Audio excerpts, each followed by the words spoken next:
మేము మా మహిళలపై కొండ సురేఖ పైన తర్వాత సీతక్క పైన కేటీఆర్ అనుచిత వ్యాఖ్యలు చేయడానికి నిరసనగా ఈరోజు కేటీఆర్ తీసుకుపోమని దహనం చేయడం జరిగింది. ఎందుకంటే కేటీఆర్ మహిళలపై ఆయన ఇష్టపున్నట్టు మాట్లాడుతున్నాడు. ఆయనకు ఒక అక్క ఉన్నది, ఒక భార్య ఉంది, ఒక చెల్ల ఉంది, ఒక అక్కలు ఉంటారు.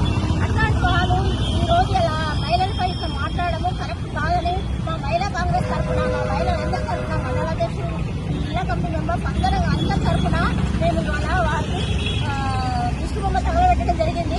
ఎందుకంటే మేము బస్సులో పోవడం వలన తర్వాత కొండ సురేఖ పైన సీతక పైన ఇట్లా అనుచిత వ్యాఖ్యలు చేయడము దాన్ని తీవ్రంగా ఖండిస్తున్నాము. ఎందుకంటే ఆయనకు ఒక ముందుగా అసలు ఆయన ప్రభుత్వంలోనే ఉన్నా అనుకుని మాట్లాడుతున్నాడా, ఇంకా ఆయన ప్రభుత్వం మారలేదు అనుకుంటుంటా, ఇంకా ఆయన ఒక పిచ్చి హాస్పిటల్, ఎందుకంటే ఏదైనా హాస్పిటల్ దోచేసిన బాగుంటుందేమో అన్న ఉద్దేశము.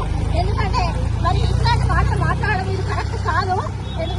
మహిళలంటే మహిళలను గౌరవించాలి. మా కాంగ్రెస్ ప్రభుత్వం మహిళలను గౌరవిస్తుంది, అదే టీఆర్ఎస్ ప్రభుత్వం మహిళలను గౌరవించలేదు. అట్లా ఆ ఆలోచనతోటి ఇంకా మాట్లాడుతున్నాడు ఆయన. మా కాంగ్రెస్ ప్రభుత్వం ఏంటంటే మహిళలు చాలా గౌరవిస్తుంది. కాబట్టి ఆయన మాటలు మాట్లాడడం మానుకోవాలి. ఎందుకంటే మరి కేటీఆర్ నీకు నేను ఒకటే మాట చెప్తున్నా, నీవు మాత్రం మా సురేఖకు కానీ మన తర్వాత సీతకు కానీ క్షమాపణ చెప్పకపోతే మా మహిళలందరూ పెద్ద సంఖ్యలో చెప్పులకు బుద్ధి చెప్తారు. నువ్వు వెంటనే క్షమాపణ చెప్పి తీరాలని సందర్భంగా తెలియజేస్తూ ముగిస్తున్నాను. జై కాంగ్రెస్.